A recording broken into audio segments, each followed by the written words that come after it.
Los 4 ángeles en el río Eufrates hablan sobre un evento importante de la Biblia en el libro de Apocalipsis. Se trata de un mensaje especial encontrado en Apocalipsis 9, 14-15. Este mensaje nos habla de 4 ángeles malignos que están atados en el río Eufrates. Estos ángeles son liberados para llevar a cabo una tarea importante de Dios, traer su juicio al mundo. Este evento tiene lugar durante la tribulación. La tribulación es un periodo futuro de 7 años cuando Dios finalizará su juicio sobre el mundo incrédulo. A lo largo de la palabra de Dios, la tribulación está asociada con el día del Señor, que se refiere al periodo en el que Dios intervendrá directamente en la historia para llevar a cabo el cumplimiento de su plan. Ese día será un día de ira. Será un día de agonía y angustia. Será un día de problemas y devastación. Será un día de oscuridad y desolación. Será un día de nubes y tinieblas. Será un día de trompeta y grito de batalla. Una variedad de juicios divinos, agitación en la esfera celestial, calamidades naturales y plagas horribles caracterizarán el periodo de tribulación. Este evento tiene lugar en el río Eufrates. El río Eufrates es un río significativo mencionado en la Biblia. Es conocido como el lugar donde comenzó la civilización humana temprana y siempre ha sido visto como un símbolo de vida y límites. Cuando el Eufrates se menciona en el libro de Apocalipsis, adquiere un nuevo significado. Se convierte en un símbolo clave en los eventos que la Biblia predice que ocurrirán en el futuro. Esta narrativa es parte de una serie de visiones vistas por Juan, el autor de Apocalipsis, que representan los eventos que conducen al fin del mundo y el juicio final. La visión comienza con el sonido de la sexta trompeta, que es una señal de que eventos significativos se desarrollarán. Está escrito: el sexto ángel tocó la trompeta, y oí una voz que salía de los cuernos del altar de oro que está delante de Dios, Apocalipsis 9:13. Consideremos las palabras de Apocalipsis 9, 14-15, diciendo al sexto ángel que tenía la trompeta: suelta a los 4 ángeles que están atados junto al gran río Eufrates. Y fueron desatados los 4 ángeles que estaban preparados para la hora, día, mes y año, a fin de matar a la tercera parte de los hombres. Esta parte de la Biblia es fascinante y un poco aterradora. Muestra un momento en el que Dios interviene y el mundo normal que conocemos se encuentra con el mundo espiritual de una manera importante, llevando a efectos serios para todas las personas. Esta profecía es como un recordatorio para que reflexionemos profundamente y estemos más alerta. Nos recuerda sobre el juicio, la redención y el dominio de Dios sobre todo lo que sucede en la historia. La historia de los 4 ángeles que están atados pero son liberados marca un gran cambio en la historia del fin del mundo. Nos muestra la equidad de Dios. Mientras exploramos este tema, se nos anima a reflexionar profundamente sobre las predicciones de Apocalipsis, el juicio de Dios y la comprensión de la historia y el destino humanos. Es como embarcarse en un viaje hacia una de las partes más desconcertantes e interesantes de la Biblia, alentándonos a explorar nuestras creencias, miedos y esperanzas sobre el futuro. El propósito de liberar a estos ángeles es provocar una gran destrucción, ya que se les permite matar a la tercera parte de la humanidad. Pero la pregunta es, ¿por qué Dios permitiría la matanza de una tercera parte de la humanidad? No hay una relación necesaria entre estos 4 ángeles y los 4 ángeles mencionados en Apocalipsis 7:1. Podrían ser los mismos 4 ángeles, pero también es posible que no lo sean. Quienesquiera que sean, están preparados para la hora y el día y el mes y el año del desencadenamiento de este juicio. Leemos: fueron desatados. Esto asume que estos son ángeles malos. Aunque esto podría no ser el caso, es probable que sean ángeles malvados. A pesar de todo, son instrumentos del propósito divino. Las langostas demoníacas que se detallaron anteriormente en Apocalipsis solo eran capaces de causar estragos en los seres humanos. Sin embargo, estos 4 ángeles tienen el poder de llevar a cabo una masacre a una escala sin precedentes. Estos ángeles solo son despertados cuando Dios lo considera el momento apropiado para hacerlo, y su área de acción está limitada a una porción específica de la humanidad. cumplen la voluntad de Dios en el momento designado. El río Éufrates era una característica geográfica prominente en la antigua Babilonia. Servía como el borde del antiguo imperio romano. Además, el Éufrates está vinculado al primer pecado, Génesis 2, 10-14, el primer asesinato, Génesis 4:16, la primera rebelión organizada contra Dios, Génesis 11, 1-9, y la primera confederación en la guerra, Génesis 14:1. Estos eventos se encuentran en el libro de Génesis. Descripción del ejército liderado por estos ángeles, Apocalipsis 9, 16-19, el número de los ejércitos de jinetes era 2 veces 10.000 veces 10.000, 200 millones. Oí el número de ellos. Y así vi los caballos y a sus jinetes en la visión. Los jinetes tenían corazas del color del fuego, y jacinto, y azufre, y las cabezas de los caballos eran como cabezas de leones. De sus bocas salía fuego, humo y azufre, azufre ardiente. Una tercera parte de la humanidad fue matada por estas 3 plagas, por el fuego, el humo y el azufre que salían de sus bocas. Porque el poder de los caballos para hacer daño está en sus bocas y en sus colas, ya que sus colas son como serpientes, y tienen cabezas, y con ellas hacen daño. Leemos que el número del ejército de jinetes era de 200 millones, ¿es este número figurativo o literal? Es posible que el número no se deba tomar literalmente, sino que simplemente sugiere un ejército que es imposible de contar y es mayor que cualquier cosa que la humanidad haya visto.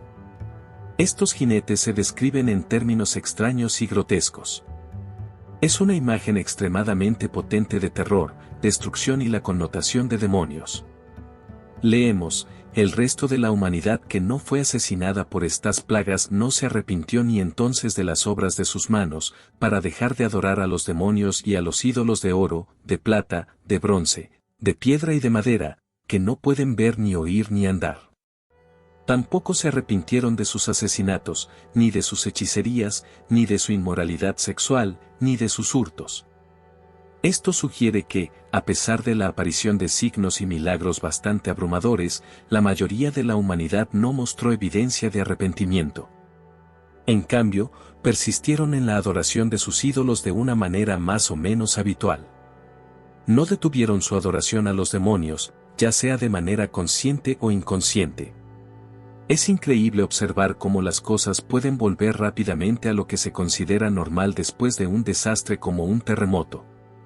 Tenemos tendencia a olvidar las lecciones de Dios, especialmente aquellas que se nos presentan en forma de juicio.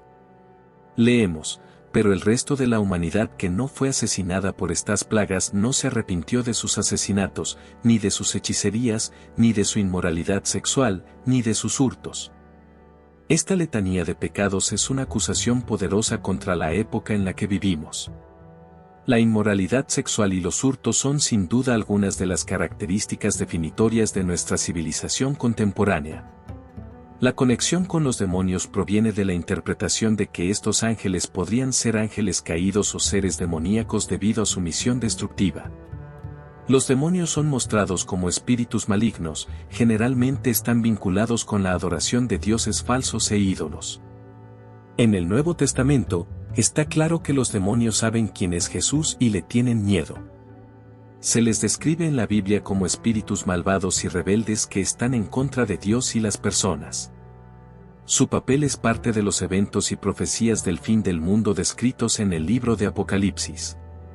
Los 4 ángeles en el río Éufrates son parte de una profecía apocalíptica en Apocalipsis y su conexión con los demonios es más interpretativa que explícita. Su representación como seres espirituales maliciosos es coherente a lo largo de la narrativa bíblica. El pasaje sobre los 4 ángeles se puede ver como una representación del juicio de Dios en la Biblia. A menudo se retrata que los juicios de Dios son un medio para provocar el arrepentimiento y demostrar su poder y justicia. Por ejemplo, Apocalipsis 9, 20-21 menciona que las personas restantes no se arrepintieron de sus pecados a pesar de las plagas. Esto sugiere que los juicios sirven como un llamado al arrepentimiento. Esta parte de Apocalipsis es una representación de las consecuencias de apartarse de Dios y la importancia del arrepentimiento. Es una forma de ilustrar la gravedad del pecado y la necesidad de que la humanidad busque la reconciliación con Dios. Conexión con otras profecías y temas bíblicos. El libro de Daniel. Se encuentran representaciones y temas similares de batallas y juicios divinos del fin de los tiempos en el libro de Daniel. Las profecías en Daniel a menudo involucran bestias y símbolos que representan diversos imperios y su eventual caída. El tema del juicio es consistente a lo largo de la Biblia. La liberación de los ángeles en el Éufrates se puede ver como parte de la narrativa más amplia del juicio final de Dios sobre el mundo. ¿Puede Dios usar a los demonios? La idea de que Dios tiene poder sobre todo, incluso sobre los demonios, es fascinante. Trata sobre cómo Dios es todopoderoso y cómo el mal existe en el mundo. Veamos más de cerca este tema usando ejemplos y lecciones de la Biblia. Dios es omnipotente, lo que significa que tiene poder completo sobre todo en el universo. Esto incluye a todos los seres espirituales como ángeles y demonios. La Biblia enseña que Dios creó todo y nada existe fuera de su control o autoridad, Colosenses 1, 16-17.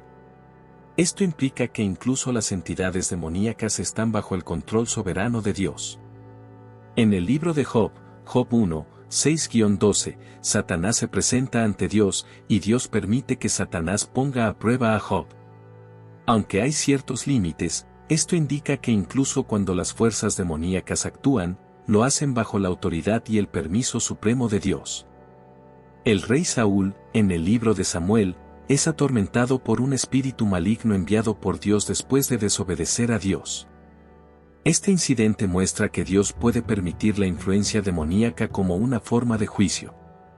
En el Nuevo Testamento, Jesús se encuentra con demonios y los expulsa, demostrando su poder sobre ellos. Esto también muestra que Dios puede utilizar actividades demoníacas para resaltar su poder y autoridad. La Biblia establece límites claros sobre la influencia de los demonios. Por ejemplo, en el libro de Job, Dios permite a Satanás probar a Job pero establece límites sobre hasta dónde puede llegar Satanás, Job 1:12, Job 2:6.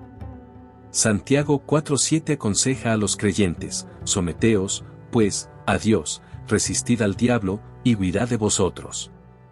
Esto implica que, aunque las fuerzas demoníacas pueden influir en los creyentes, tienen el poder a través de Dios para resistirlas.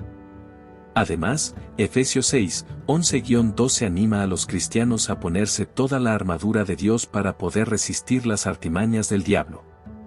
Esto sugiere que, aunque las fuerzas demoníacas están en acción, Dios provee medios de protección y resistencia. La Biblia reconoce la existencia e influencia de entidades demoníacas. Enfatiza que operan bajo el dominio de Dios y están sujetas a su autoridad. Se aconseja a los creyentes depender del poder de Dios y de los recursos espirituales que Él proporciona para resistir y vencer las influencias demoníacas. ¿Por qué hace Dios esto? La Biblia sugiere que Dios permite la existencia del mal, incluidas las fuerzas demoníacas, para cumplir un propósito mayor. En el libro de Job, por ejemplo, Dios permite que Satanás pruebe a Job, lo que finalmente conduce a una comprensión más profunda y fe en Dios por parte de Job. Esto puede interpretarse como Dios utilizando el mal o el sufrimiento para un bien mayor, aunque no necesariamente respaldando o creando el mal en sí mismo.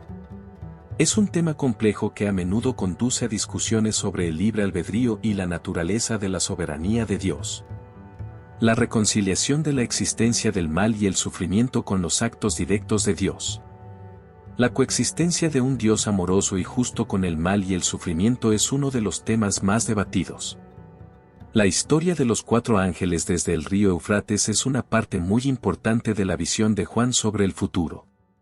Estos ángeles fueron especialmente elegidos y estaban listos para llevar a cabo una tarea específica en un momento específico. Esta parte de la historia es bastante intensa y nos hace sentir un poco incómodos. Realmente muestra cuán fuertes y severas pueden ser las decisiones de Dios. Puntos clave a considerar en esta narrativa. Omnipotencia de Dios. Esta narrativa destaca el completo poder y autoridad de Dios incluso sobre las fuerzas más fuertes en el universo. Juicio divino. La historia nos anima a reflexionar sobre los temas más amplios del juicio divino, la redención y el triunfo último del bien sobre el mal. Reflexión personal. Es una llamada a la reflexión personal sobre nuestras propias vidas y nuestro lugar en el plan de Dios. Naturaleza profética. Como dice Apocalipsis 13:9, si alguno tiene oído, oiga. Esto es una invitación a escuchar, entender y responder a las verdades profundas que se encuentran en la palabra de Dios. En resumen, los 4 ángeles en el río Éufrates no son solo una historia del pasado. Es un poder y una presencia vivos en medio de nuestros viajes, en las encrucijadas de nuestras decisiones y en el fluir de nuestros días. Señor, por favor, guíanos mientras atravesamos la vida con sus altibajos y las diferentes oportunidades que se nos presentan. Ayúdanos a entender lo que quieres que hagamos y danos la valentía para hacerlo, incluso cuando sea algo nuevo o desconocido. Bendícenos con la fuerza para enfrentar las pruebas y tribulaciones que encontramos, así como esos 4 ángeles se mantuvieron firmes junto al gran río. Ayúdanos a ser. Te invito a explorar más relatos fascinantes y lecciones inspiradoras en nuestro canal. Suscríbete para no perderte futuros videos que explorarán profundamente las narrativas bíblicas, proporcionando perspectivas significativas para nuestras vidas modernas. Acompáñanos en este viaje de descubrimiento espiritual y crecimiento personal. Haz clic en el botón de suscripción y únete a nuestra comunidad. Esperamos verte en el próximo video.